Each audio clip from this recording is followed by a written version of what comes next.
L'objectif, vraiment, c'était de comprendre comment cette salle elle a été construite, à quelle époque, et à quoi elle a servi. Comprendre la vie quotidienne, en fait, à l'intérieur de ce bâtiment, de la tour Maubergeon. Poitiers, les podcasts. Nicolas Proutot, nous sommes ici dans cette immense salle des Pas perdus du Palais des Comtes du Poitou et des Ducs d'Aquitaine, qui est désormais ouverte au public. Vous êtes maître de conférences en archéologie médiévale à l'Université de Poitiers et vous venez de diriger pendant près de 2 mois une campagne de fouilles dans cet édifice millénaire. Alors qu'est-ce que ça veut dire ? Ça veut dire que le Palais des Ducs d'Aquitaine, il n'a pas encore livré tous ses secrets ?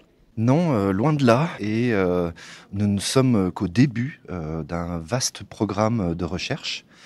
On a créé en fait un projet collectif de recherche avec une quinzaine de chercheurs, de chercheuses et de doctorants.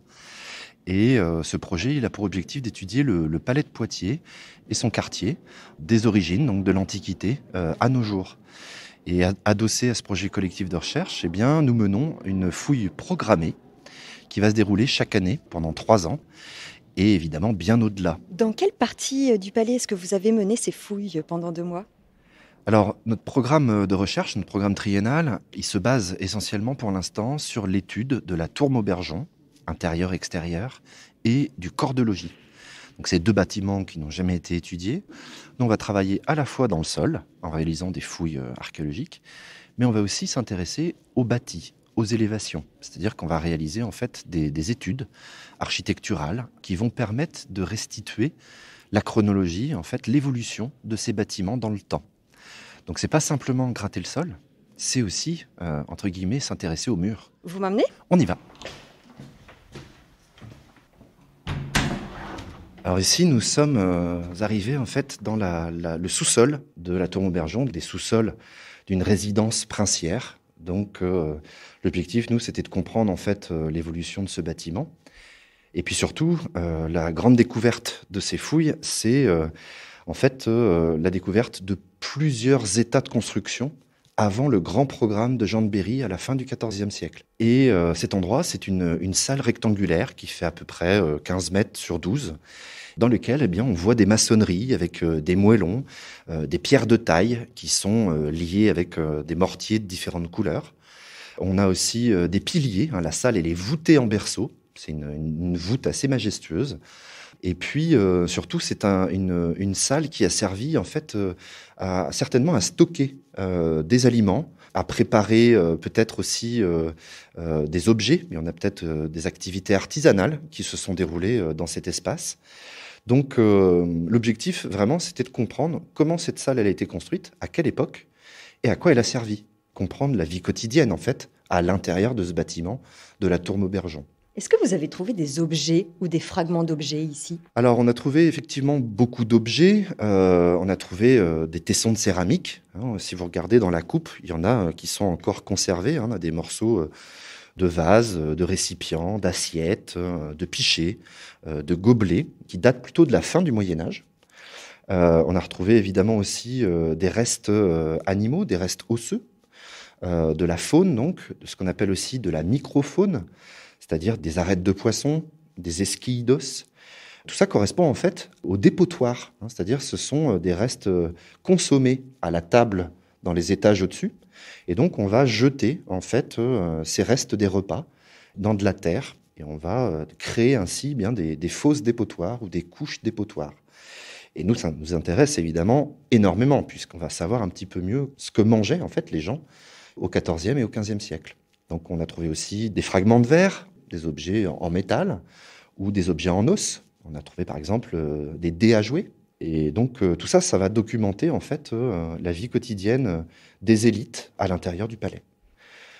On a décidé de fouiller donc dans ce secteur du sous-sol et dans le secteur de la citerne, mais on ne savait pas à quoi s'attendre au final. Donc l'évaluation, elle est extrêmement positive en fait, puisque en 2 mois, on a trouvé énormément de choses. Deuxième espace, vous venez de le mentionner, celui de la citerne. C'est un endroit qui est accessible où nous pourrions aller ? Oui, tout à fait. On peut aller dans la citerne. C'est un espace sur lequel on a travaillé aussi pendant ces 2 mois de fouilles. Je vais mettre un peu de lumière parce que c'est dans le noir. Hop. En fait, ici, on est dans une toute petite salle qui fait à peine 2 mètres sur 2. Et sur la gauche, eh bien, on a la margelle d'une citerne avec un treuil et sa manivelle. Et donc, cette citerne, elle est pas, et son treuil, cette manivelle, c'est pas de l'époque médiévale. C'est un aménagement, en fait, qui a été recréé à l'époque moderne, vraisemblablement au XVIIe, au XVIIIe siècle. Mais pourquoi ça vous intéressait malgré tout de venir étudier ce qui avait pu se passer ici? Alors, pourquoi ça nous intéresse? Parce qu'on est ici dans l'angle du sous-sol du corps de logis.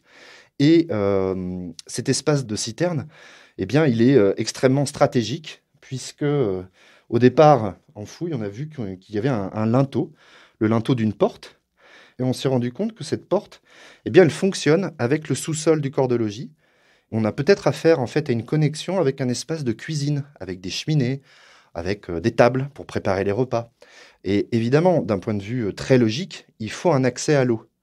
Donc cette porte qu'on a en face de nous, dont on a découvert en fait eh bien, la construction, l'architecture, eh bien, elle fonctionne avec une première margelle de citerne qui est créée à la fin de l'époque médiévale.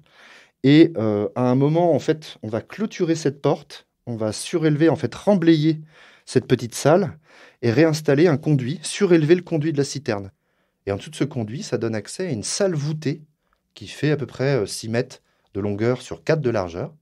Et donc, on a plusieurs collègues qui sont spécialistes des carrières, des mines, des souterrains, qui ont une vraie formation, une vraie expertise en spéléologie et qui vont venir fouiller en fait l'intérieur de la citerne.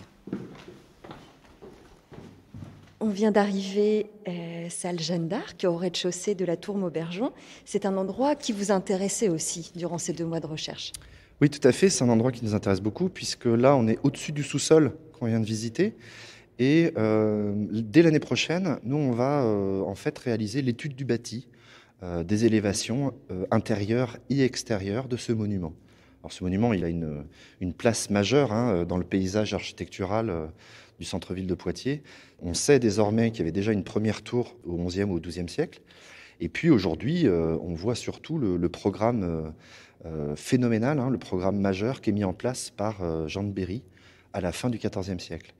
Et donc, dès l'année prochaine, en mai-juin de l'année prochaine, on réalisera une étude du bâti au premier étage de cette tour Maubergeon et des sondages à l'extérieur donc, de la tour, au pied de la tour, dans le square Jeanne d'Arc.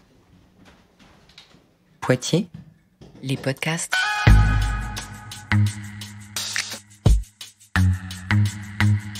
Retrouvez tous les podcasts de la ville de Poitiers sur poitiers.fr.